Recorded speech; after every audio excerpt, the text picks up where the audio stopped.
alors ñu ngi Adja Ombilico boo ko xamul dégg nga ko je pense que toog fi di ko présenté sax day nekk loo xamante ne Sénégal yëpp xam nañ ko ràññee nañ ko ci li nga xam ne moom lay def donc Ombilico pour ñu dugg ci vif du sujet bi maa ngi lay nuyu. maa ngi lay fay Kebs.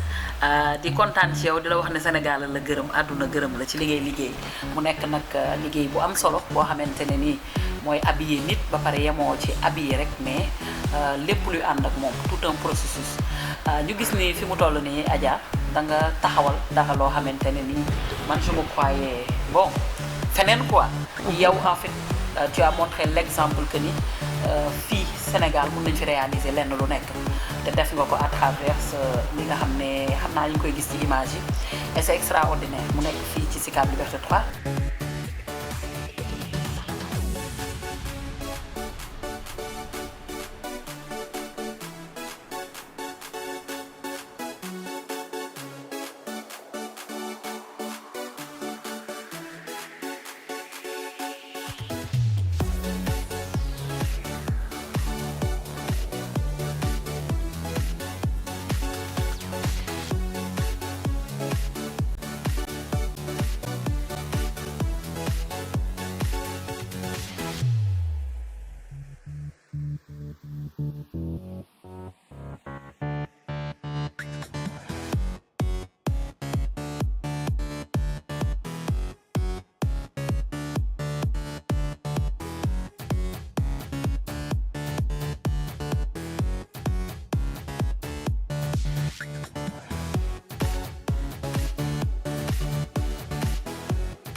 bu loolu wéyee nag ma ñëw ak yow ci li nga xamante ne moom moo di sa boutique dañ la xamoon Ombilico à Sacré-Cœur donc Ombilico gis nañ ko fii nii ñu ngi naan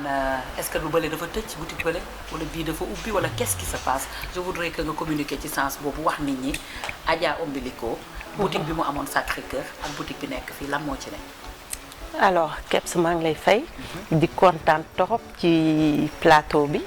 parce que yàgg nañu liggéey mais tout le temps dama ci am satisfaction. maa ngi lay remercier encore pour ça. mais Ombilico li may wax Ombilico Sacré-Cœur lañ nekkoon depuis 2004 année bii la ñu ubbi en mars Ombilico Liberté mais dañu bëgg sunu clientèle parce que dañ ko daan casse chaque jour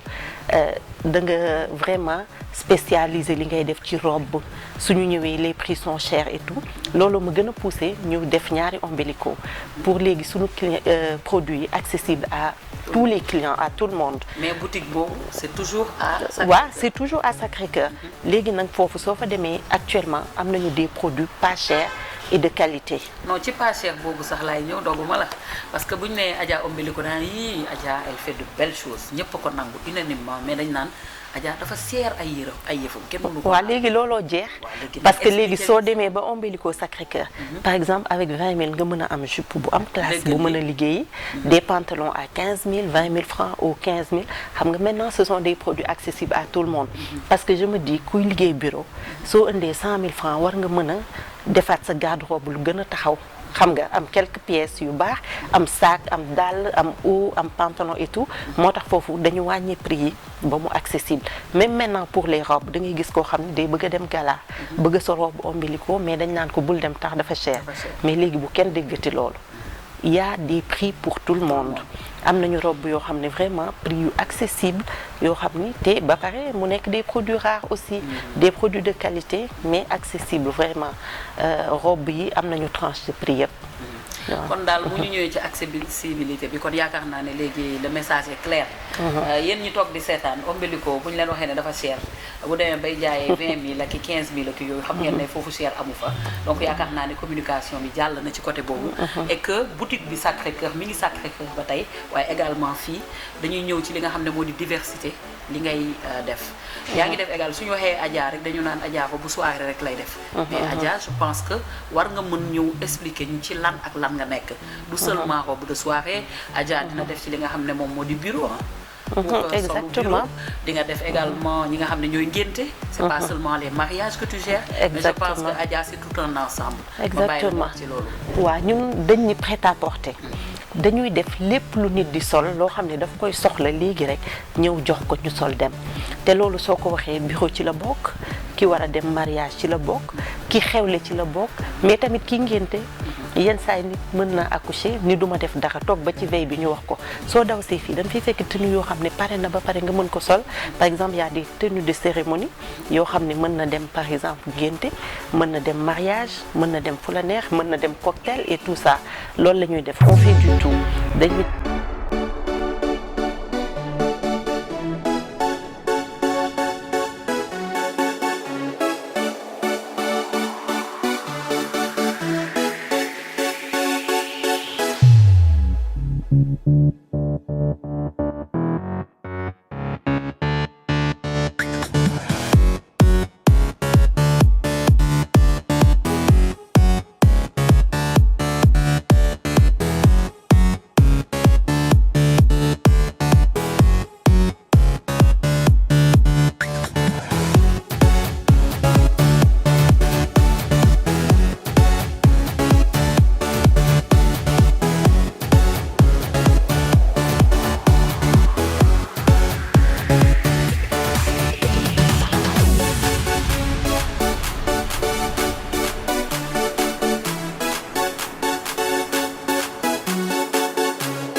def des tenues de mariage pour la mairie c'est des robes assez simples des ensembles tailleurs simples et tout ça pour la mairie dañuy def aussi des robes pour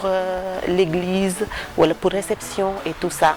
mais aussi dañuy def des tenues de bureau on a des hauts pantalons tailleurs il y a tout pour les bureaux et aussi des robes de gala par exemple xoolal li nga sol xam nga lii tunique la par exemple mën na dem ci manifestation traditionnelle comme moderne ça dépend voilà ba pare tunique bi particularité mooy ci biir combinaison la xam naa ne dinañ ci ñëw bu ñu ñëwee ci diversité bi nga xamante ne et c'est by ombilico exactement xam ne ci kaw ba ci suuf c'est ombilico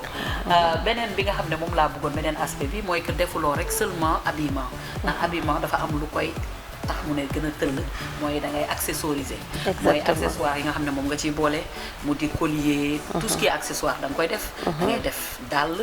da ngay def également li nga xam ne moom moo di ay sac et tout accessoire da nga koy def alors par exemple am na ombilico homme aussi waaw c'est ça par exemple li ñuy def par accessoire yi nga sol collier bi dàll yi et tout ça lépp c'est ombilico xam nga solo moom soo koy wax il faut lépp li ci gannaaw dañuy def bijoux dañuy def sac dañuy def tam homme on fait les costumes les chaussures pour les hommes les chemises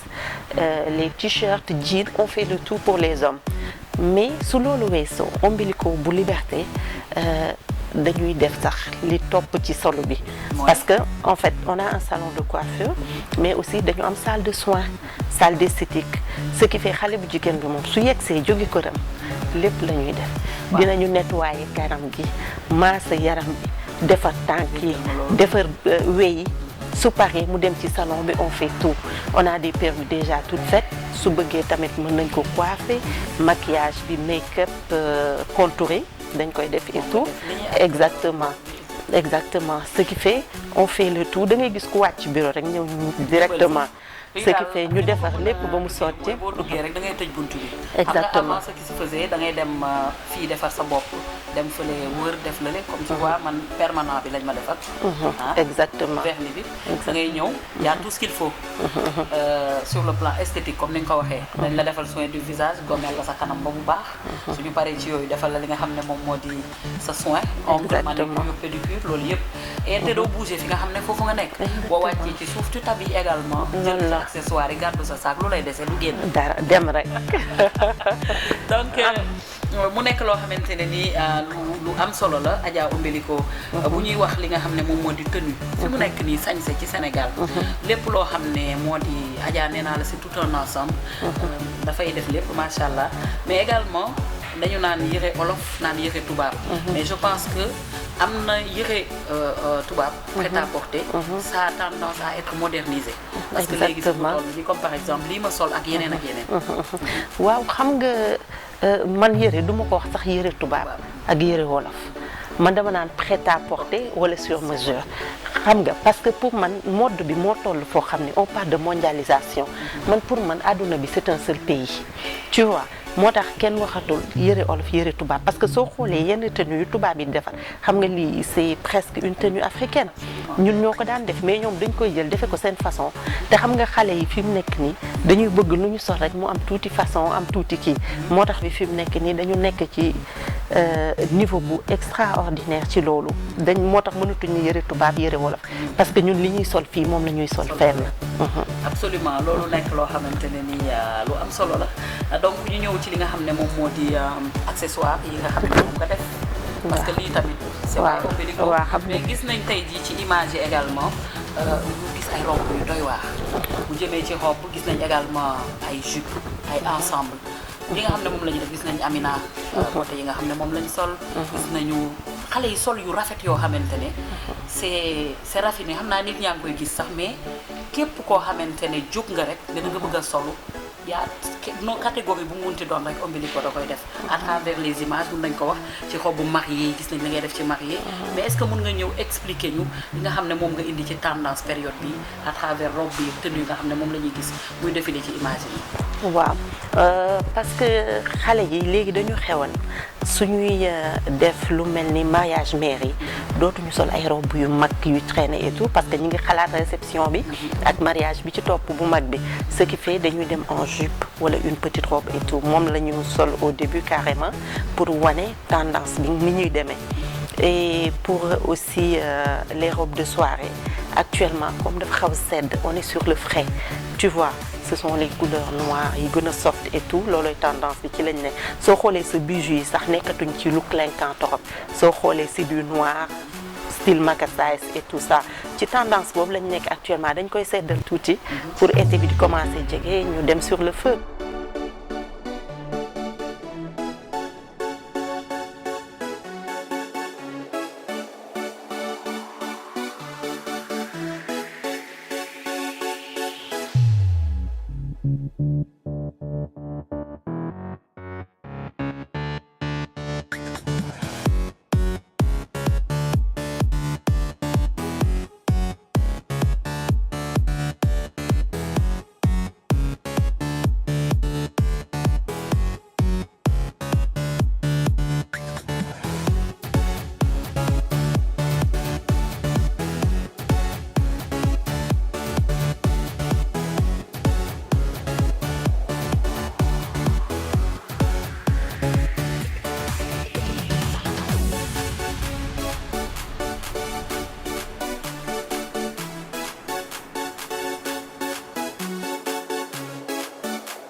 actuellement on est dans ça.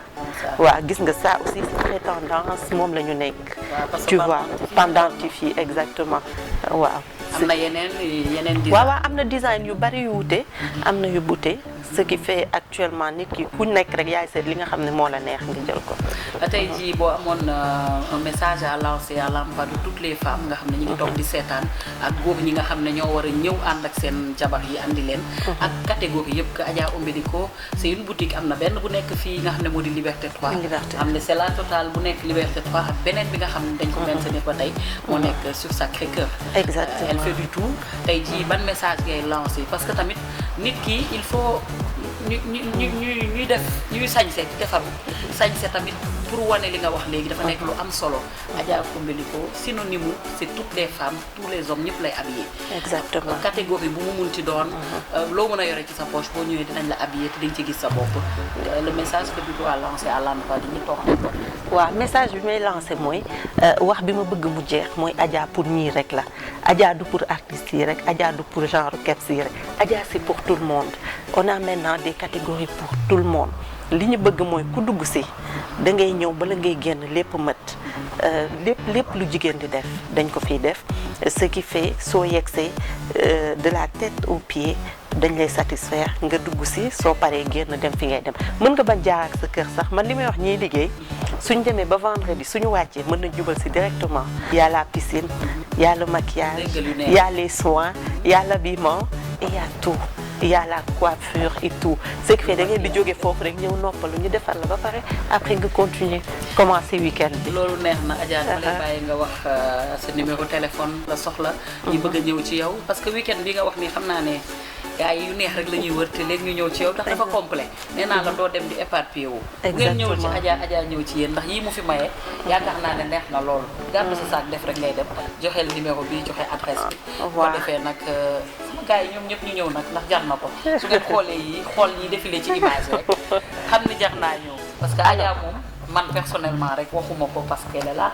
mais ku ne xam na ko du lii rek yàgg nañu di liggéey mi ngi habillé animatrice yi di habillé nag la sénégalaise boo xamante ne sénégalaise yëpp la singular bi amul kenn kii wala catégorisé comme ni mu ko waxee léegi ku bëgg lu rafet bëgg lu baax te yaakaar naa ne yéen ñëpp la na nga ñëw seet si Adja Ombelico ndax nag yu baax ngi fi Adja ma bàyyi la nga joxe numéro bi. waaw numéro bi il y a deux numéros pour Sacré-Cœur c'est le 77 562 41 66 et pour Liberté c'est le 77 519 18 04. Il y a aussi les fixes, c'est le 33 867 84 deux fois ou bien le 33 825 89 57. kon baax na. Merci beaucoup. Merci beaucoup. Merci Keps. C'est moi.